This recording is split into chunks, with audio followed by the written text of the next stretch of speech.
ನಮಸ್ಕಾರ, ಚಿಟ್ಟೆ ಹೆಜ್ಜೆಗೆ ಸ್ವಾಗತ.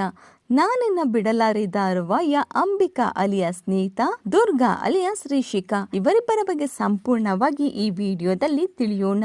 ಅದಕ್ಕೂ ಮುಂಚೆ ನೀವಿನ್ನು ನಮ್ಮ ಚಿಟ್ಟೆ ಹೆಜ್ಜೆ ಚಾನಲ್ನ ಸಬ್ಸ್ಕ್ರೈಬ್ ಮಾಡಿಲ್ಲ ಅಂದ್ರೆ ಈಗಲೇ ಸಬ್ಸ್ಕ್ರೈಬ್ ಮಾಡಿ. ರಿಷಿಕಾರವರ ವಯಸ್ಸು 25, ನೀತಾರವರ ವಯಸ್ಸು 34. ರಿಷಿಕಾರವರ ಹುಟ್ಟೂರು ಶಿವಮೊಗ್ಗ, ನೀತಾರವರ ಹುಟ್ಟೂರು ಉಡುಪಿ. ಪ್ರಸ್ತುತ ಇವರಿಬ್ಬರು ಬೆಂಗಳೂರಿನಲ್ಲಿ ವಾಸವಾಗಿದ್ದಾರೆ. ರಿಷಿಕಾರವರು ಇಂಜಿನಿಯರಿಂಗ್ ಪದವಿ ಪಡೆದಿದ್ದರೆ ನೀತಾರವರು MBA ಪದವಿಯನ್ನ ಪಡೆದಿದ್ದಾರೆ. ರಿಷಿಕಾರವರ ಮೊದಲ ಧಾರಾವಾಹಿ ಕನ್ಯಾಕುಮಾರಿ, ನೀತಾರವರ ಮೊದಲ ಧಾರಾವಾಹಿ ಯಶೋದೆ. ರಿಷಿಕಾರವರು ಸಿಂಗಲ್ ಆಗಿದ್ದರೆ ನೀತಾರವರು ವಿವಾಹಿತೆಯಾಗಿದ್ದಾರೆ. ಇವರಿಬ್ಬರ ಇನ್ಸ್ಟಾಗ್ರಾಮ್ ಫಾಲೋವರ್ಸ್. ಇವರಿಬ್ಬರು ಹಿಂದೂ ಧರ್ಮಕ್ಕೆ ಸೇರಿದವರು. ನೀತಾ ಅಶೋಕ್ ರವರ ಪತಿ ಸತೀಶ್. ಇನ್ನು ಈ ಇಬ್ಬರು ನಟಿಯರಲ್ಲಿ ನಿಮ್ಮ ನೆಚ್ಚಿನ ನಟಿ ಯಾರು ಅನ್ನೋದನ್ನ ಕಮೆಂಟ್ ಮೂಲಕ ತಿಳಿಸಿ. ಈ ಒಂದು ವಿಡಿಯೋ ನಿಮಗೆ ಇಷ್ಟವಾಗಿದ್ದರೆ ಲೈಕ್ ಮಾಡಿ, ಶೇರ್ ಮಾಡಿ, ನಮ್ಮ ಚಿಟ್ಟೆ ಹೆಜ್ಜೆ ಚಾನೆಲ್ನ ಸಬ್ಸ್ಕ್ರೈಬ್ ಮಾಡಿ. Thank you.